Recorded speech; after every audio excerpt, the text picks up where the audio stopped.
Hi hello నమస్తే welcome to మనం TV. Vallabhaneni వంశీకి బ్రీతింగ్ ప్రాబ్లమ్ ఉన్న ఐసోలేటెడ్ రూమ్ లో వేశారు. మరియు అతనికి టైల్ బోన్ ఫ్రాక్చర్ ఉన్న అతనికి బెడ్ కూడా ఇవ్వట్లేదు అని వాళ్ళ వైఫ్ అయితే ప్రెస్ మీట్ పెట్టి ఆరోపణలు చేసింది. అయితే దీనిపై మరిన్ని వివరాలు తెలుసుకుందాం. ఇప్పుడు మనతో ఉన్నారు సీనియర్ జర్నలిస్ట్ లలిత్ కుమార్ గారు. నమస్తే సార్. నమస్తే రమ్య. సార్, వల్లభనేని వంశీకి హెల్త్ ఇష్యూస్ ఉన్నాయి. అంటే కొన్ని వ్యాధులు ఉన్నాయని అయితే వాళ్ళ వైఫ్ ఆరోపణలు చేసింది.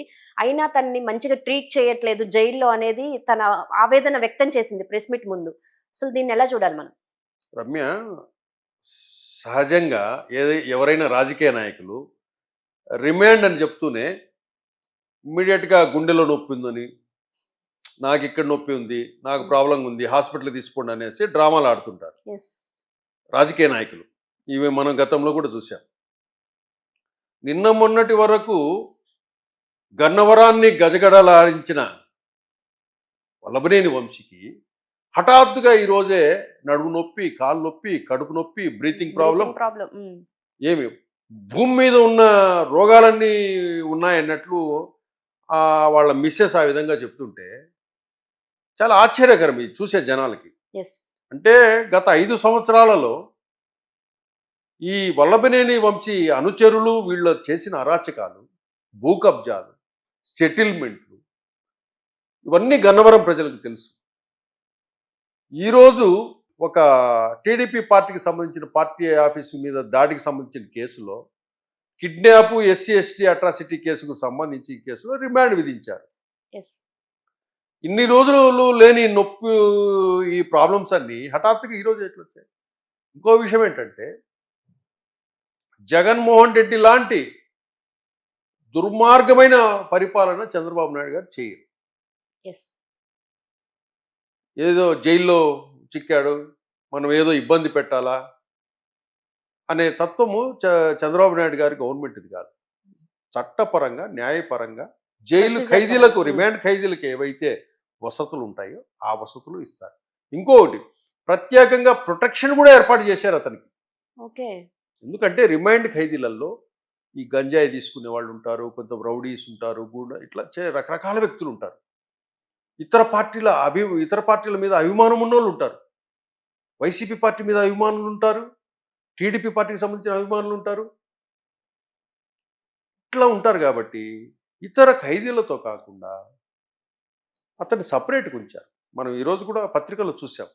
ఆయన ఇతర ఖైదీలకు, ఆయన బ్యారెక్కు ఒక పరదానే కట్టేశారు, క్లాత్, అంటే కనపడకుండా. అంటే అంత జాగ్రత్తగా చూసుకుంటున్నారు.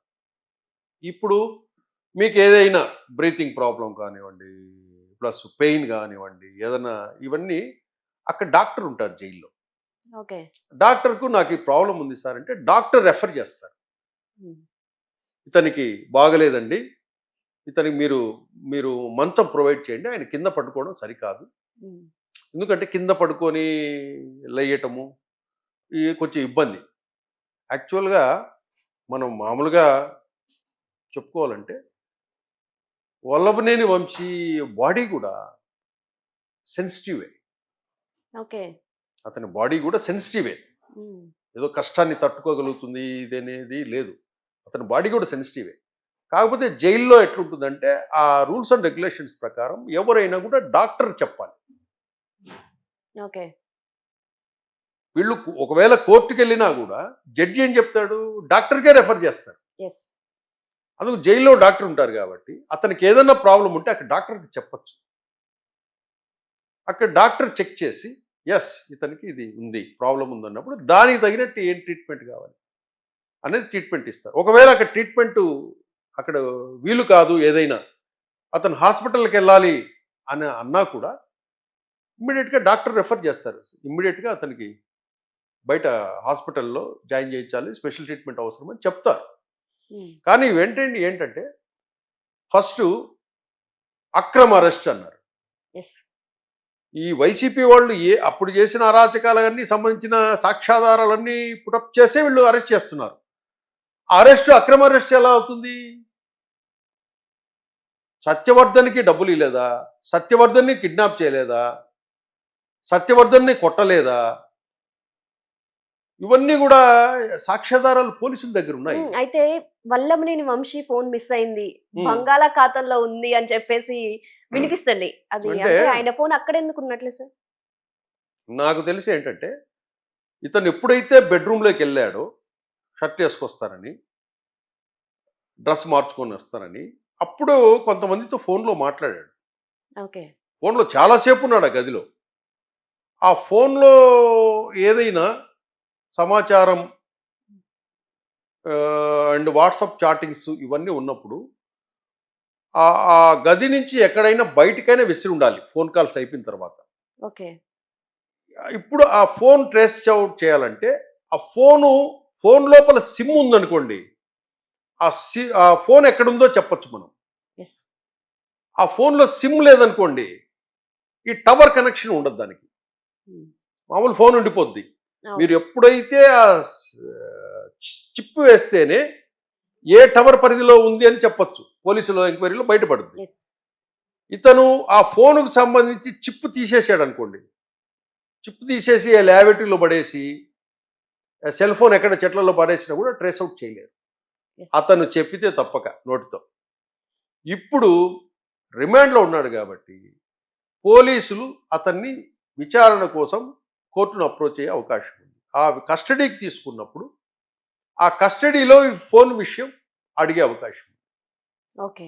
అప్పుడు బయటపడితే ఆ ఫోన్లో ఏమున్నాయి, ఎవరెవరితో కాన్వర్జేషన్ ఉన్నాయి, అతను ఎవరితో చాటింగ్స్ చేసినట్టు ఏమన్నా అడిషనల్ ఇన్ఫర్మేషన్ ఏమన్నా దొరుకుతుందా, సాక్ష్యాధారాలు ఏమన్నా దొరుకుతాయని కూడా వీళ్ళు చెక్ చేస్తారు. అంత ఓకే. ఆషామాషిగా మనం ఫోన్ లేదండి అని చెప్పేదానికి వీలు కాదు. పోలీసులకు మస్ట్గా నిన్నటి వరకు వాడిన వ్యక్తివి అరెస్ట్కి ముందు వరకు వాడిన ఫోను ఎక్కడికి వెళ్తుంది? యెస్. నాకు తెలిసి వీళ్ళంతా ఏం చేస్తారంటే పొలిటికల్ లీడర్స్ మినిమం 2 ఫోన్స్ వాడతారు. 2 నంబర్స్ అట్లా వాడతారు. ఇప్పుడు ఒక్కో ఫోన్లో 2 సిమ్స్ వేసుకోవచ్చు. అంటే 4 కాంటాక్ట్స్ వాడుకోవచ్చు. అవును. కానీ ఆ ఫోన్ నంబర్ పోయిందంటే అది మస్ట్గా ట్రేస్ అవుట్ అవుతుంది. ట్రేస్ అవుట్ కాకుండా ఆ అవకాశమే ఉండదు. ఇక్కడ మనం గమనించాల్సింది ఏంటంటే ప్రతి ఒక్కరూ మేము తప్పు చేయలేదు, మేము తప్పు చేయలేదు, మేము తప్పు చేయలేదు అంట. మళ్ళీ గత 5 సంవత్సరాల్లో చేసినట్టన్నీ ఏంటివి, దానికి సమాధానం చెప్పరు కదా. ఈవెన్ వైసీపీ కూడా అక్రమ అరెస్ట్ ఉంటుంది తప్పితే అది ఎట్లా అక్రమ అరెస్ట్ అవుతుందో అనేది చెప్పరు. యెస్. సార్ అయితే ఇప్పుడు వల్లభనేని వంశీ కేసులో చూసుకుంటే జూనియర్ ఎన్టీఆర్‌ని టార్గెట్ అనేది వైసీపీ కార్యకర్తలు ఆరోపణ చేస్తున్నారు. అసలు జూనియర్ ఎన్టీఆర్‌కి వల్లభనేని వంశీకి ఏం సంబంధం? మామూలుగా వాళ్ళు కొడాలి నాని, వల్లభనేని వంశీ, జూనియర్ ఎన్టీఆర్ వీళ్ళు అప్పుడు పార్టీలో ఉన్నప్పుడు ఇక్కడ ఎక్కువగా హైదరాబాద్లో కలవటము, అప్పుడు ఎన్టీ రామారావు గారు, తర్వాత చంద్రబాబు గారు అట్లా ఉన్నప్పుడు వీళ్ళు జూనియర్ ఎన్టీఆర్తో కొంచెం సాన్నిహిత్యం ఉండేది. ఓకే. వీళ్ళు షూటింగ్లో పార్టిసిపేట్ చేయటము, కలవటం, జూనియర్ ఎన్టీఆర్ వాటికి అట్లా సన్నిహితం ఉండింది, బాగానే ఉంది. కానీ తర్వాత వీళ్ళు విభేదించి వైసీపీ పార్టీకి వెళ్ళిపోవటము ఇవన్నీ కూడా జూనియర్ ఎన్టీఆర్ కూడా ఆయన కూడా ఈ సినిమాలు గత వ్యవహారం ఆయన కుటుంబము ఆయన ఉన్నది తప్పితే పరిచయం ఉన్నట్టు మాట వాస్తవమే, సన్నిహితంగా ఉన్న మాట వాస్తవమే. కానీ కాకపోతే దీన్ని ఏం చేస్తుందంటే వైసీపీ వల్లభనేని వంశీ అరెస్ట్ కాబట్టి, జూనియర్ ఎన్టీఆర్ సన్నిహితుడు కాబట్టి ఓకే. అన్నట్లు ఈ ట్రాక్ను తీసుకొని వచ్చి సోషల్ మీడియాలో ప్రచారం చేస్తుంది. ఎందుకు? జూనియర్ ఎన్టీఆర్కి సన్నిహితంగా ఉన్న వల్లభనేని వంశీని జూనియర్ ఎన్టీఆర్ను టార్గెట్ చేసి కూటమి government, Chandrababu Naidu and Lokesh okay. అని ఈ జూనియర్ ఎన్టీఆర్ అభిమానుల్లో ఈ చంద్రబాబు నాయుడు మీద, లోకేష్ మీద, కూటమి గవర్నమెంట్ మీద కొంచెం వ్యతిరేకత తీసుకురావడానికి ఇలాంటి ప్రచారం మొదలుపెట్టి అసలు ఈ కేసులో జూనియర్ ఎన్టీఆర్‌కి ఏమైనా అతని పాపం సంబంధమే లేదు. సంబంధమే లేదు. యెస్. వాళ్ళ ట్రాక్ వేరు. ఇంకో విషయం ఏంటంటే వీళ్ళు సన్నిహితంగా ఉన్నది ఎప్పుడంటే జూనియర్ ఎన్టీఆర్ చిన్న వయసు. ఓకే. అప్పుడు అతనికి పొలిటికల్ మెచ్యూరిటీ లేదు, చిన్న పిల్లాడు. అప్పుడు వీళ్ళు పెద్ద కాబట్టి వీళ్ళ దగ్గర క్లోజ్గా ఉండేటోడు. అంతే తప్పితే అతనికి ఆ మెచ్యూరిటీ అంటే ఇప్పుడు వచ్చుంటే మెచ్యూరిటీ అతనికి. అంతేగాని అది బేస్ చేసుకొని జూనియర్ ఎన్టీఆర్ని టార్గెట్ చేశారని ఊరికే ఈ జూనియర్ ఎన్టీఆర్ అభిమానుల్లో జస్ట్ అలజడి సృష్టించాలి, ఓకే. వాళ్ళల్లో ఏదో మా హీరోని ఏదో వాంటెడ్లీ చేస్తున్నారు అనిపించాలి అని వైసీపీ సోషల్ మీడియా జూనియర్ ఎన్టీఆర్ను ఈ అరెస్టుకు లింక్ కలుపుతుంది. ఓకే. కానీ ఇక్కడ మన వాస్తవం అంటే జూనియర్ ఎన్టీఆర్కి దీనికి ఎటువంటి సంబంధము లేదు. సార్ అయితే ఫైనల్‌గా వల్లభనేని వంశీ ఇక లైఫ్ టైమ్ జైలుకి పరిమితమేనా? అంటే ఇక్కడ ఒకటి ఉంది.